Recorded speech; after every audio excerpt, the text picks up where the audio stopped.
ई श्रम कार्ड योजना के अंतर्गत पेंशन के लिए रजिस्ट्रेशन करने के लिए आप सभी को ई श्रम कार्ड की ऑफिशियल वेबसाइट eShram.gov.in पे आ जाना है। साइट का लिंक मैंने दे रखा वीडियो डिस्क्रिप्शन में, जहां से आप डायरेक्टली इस साइट पर आ सकते हैं। यहाँ पर आप आएंगे तो यहाँ पर आप देख सकते हैं नीचे की तरफ आपको लिखा हुआ मिल जाता है 3000 रुपए माह की पेंशन के लिए रजिस्टर करें। यहाँ पर लिंक भी आपको दिया गया है, आपको इसी लिंक पे क्लिक कर लेना है।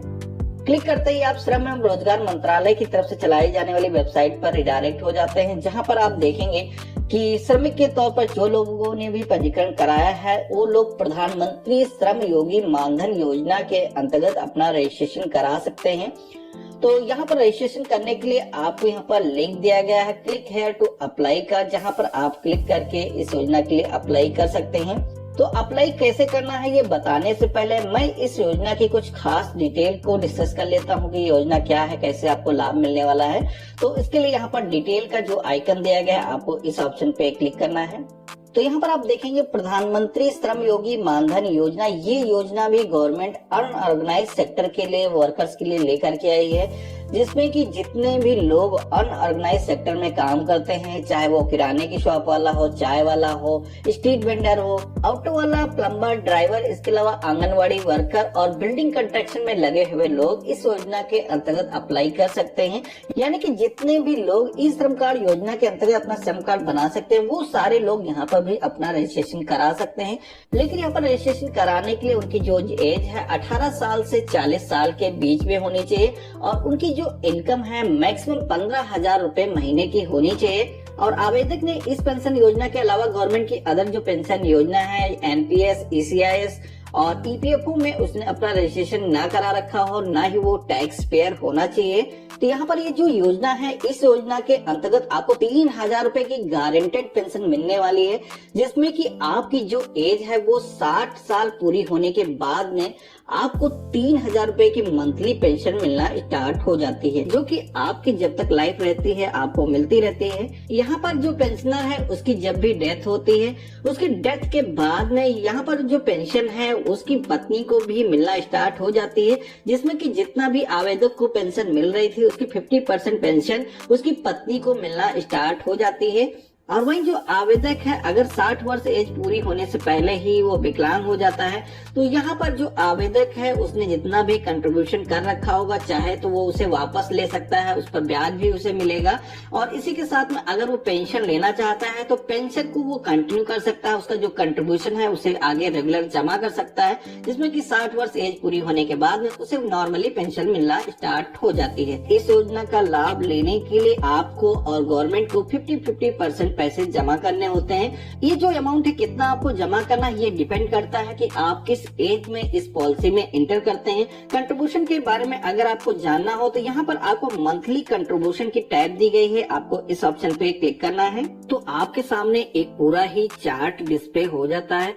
यहाँ पर आप एंट्री एज के सेक्शन में आप देखेंगे यहाँ पर आपकी एज लिखी हुई है, जिस भी एज में आप इस पॉलिसी में एंटर करेंगे और मैक्सिमम कितने दिनों तक आपको इस पॉलिसी का पैसा जमा करना है यहाँ पर आपको इस रो में बताया गया है। इसी के साथ में आप यहाँ पर देखेंगे कितना कंट्रीब्यूशन आपको करना है और कितना कंट्रीब्यूशन गवर्नमेंट को करना है, इन दोनों सेक्शन में आप देख सकते हैं। और आपकी पॉलिसी में कितना पैसा टोटल जमा होगा यहाँ पर इस सेक्शन में आपको बताया गया है।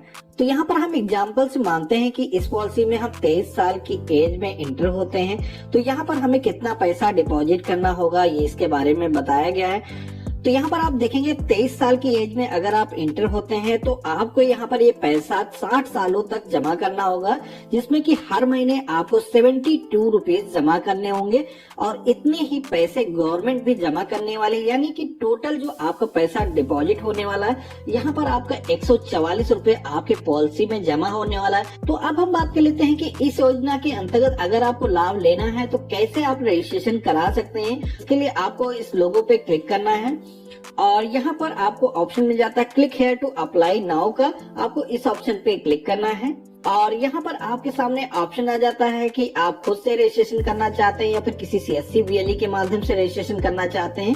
तो यहाँ पर हम खुद से ही अपना रजिस्ट्रेशन करना चाहते हैं, इसके लिए हमें सेल्फ रजिस्ट्रेशन के ऑप्शन पे क्लिक कर देना है और यहाँ पर हमें अपना मोबाइल नंबर इंटर कर देना है, देन प्रोसीड के ऑप्शन पे क्लिक करना है। और जनरेट ओटीपी के ऑप्शन पे क्लिक कर देना है।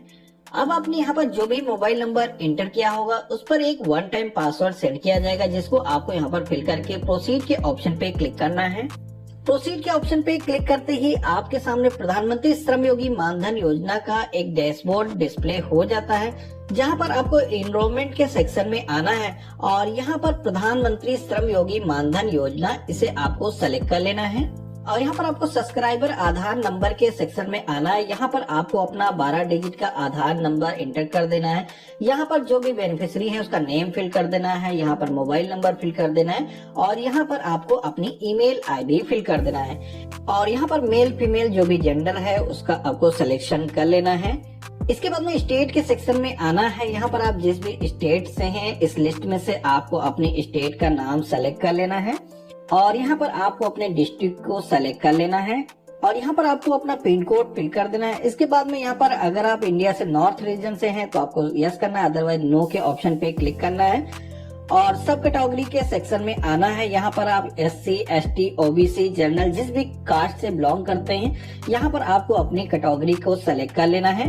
ऑक्यूपेशन के टाइप पे क्लिक करना है तो यहाँ पर कई सारे वर्क डिस्प्ले हो जाते हैं, जिसमें आप जिस भी तरीके का काम करते हैं यहाँ पर आपको इस लिस्ट में से अपने वर्क को सेलेक्ट कर लेना है। इसके बाद में आपके सामने कुछ क्वेश्चन आता है जहाँ पर आपसे पूछा जाता है क्या आप NPS या फिर ECS या फिर EPFO में इन्वेस्टमेंट कर रखे हैं, आप इसमें रजिस्टर्ड हैं। तो अगर हैं तो यस करना है, अदरवाइज नो के ऑप्शन पे ही क्लिक करना है। और यहाँ पर आप एक टैक्स पेयर नहीं है तो यहाँ पर भी आपको नो के ऑप्शन पे क्लिक करना है। और यहाँ पर आपने अगर ई श्रम कार्ड को बना रखा है तो ई श्रम कार्ड को भी इंटर करने का ऑप्शन यहाँ पर आ रहा है।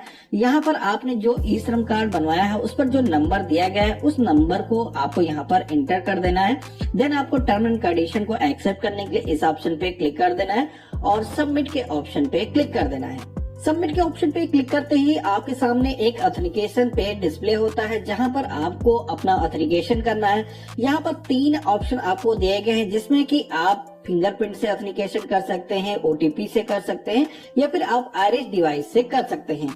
तो आपके पास में बायोमेट्रिक या फिर आइरिस डिवाइस अवेलेबल नहीं होगी तो यहाँ पर OTP से ही ऑथेंटिकेशन करना सबसे सही रहेगा।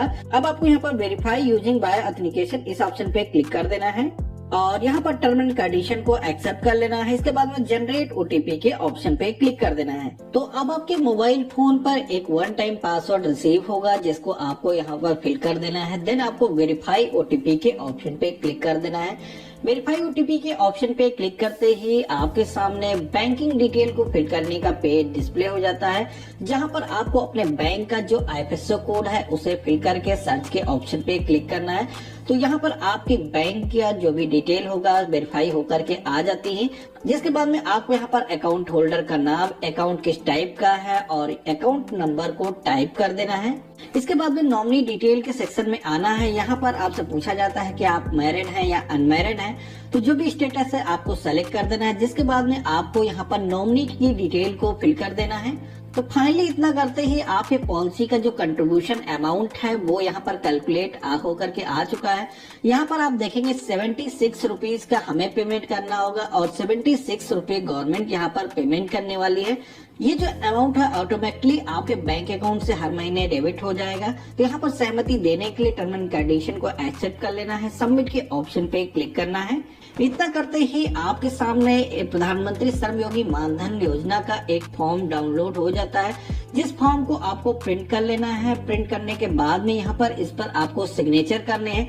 सिग्नेचर की यहाँ पर आपको स्लिप दी गई है, इस पर आपको सिग्नेचर करके इस फॉर्म को यहाँ पर अपलोड करना है, जिसके लिए आपको चूज फाइल के ऑप्शन पे क्लिक करना है और जो भी फॉर्म आपने स्कैन करके रखा है उसको सेलेक्ट कर लेना है और अपलोड के ऑप्शन पे क्लिक कर देना है। अब आपके सामने जो 76 रुपीज का प्रीमियम है पे करने का ऑप्शन आ चुका है, जहां पर आप चाहें तो अपने क्रेडिट कार्ड, डेबिट कार्ड से पेमेंट कर सकते हैं या फिर किसी भी CSC के माध्यम से भी आप पेमेंट कर सकते हैं। तो यहाँ पर आप जिस भी मोड से पेमेंट करना चाहें पेमेंट कर लेना है। जिसके बाद में आपको कार्ड को डाउनलोड करने के लिए जिस भी तरीके का आपने रजिस्ट्रेशन किया है उसको सेलेक्ट कर लेना है। इसमें आप प्रिंट के ऑप्शन पे क्लिक करेंगे तो यहाँ पर आपका जो कार्ड है ये कुछ इस तरीके का प्रिंट होकर के आपके सामने आ जाता है, जिसमें कि आप देखेंगे ये जो कार्ड है इस पर आपकी कंप्लीट डिटेल दर्ज है और कितने समय बाद आपको पेंशन मिलना स्टार्ट हो जाएगी, ये सारी चीजें यहाँ पर डिटेल से मेंशन है। और ये जो पैसा है आपका LIC और CSC के पास में डिपॉजिट किया गया है, इसके बारे में भी आप देख सकते हैं। तो यहाँ पर इसको आपको प्रिंट करके अपने पास में सुरक्षित करके रख लेना है और जब भी आपके पेंशन की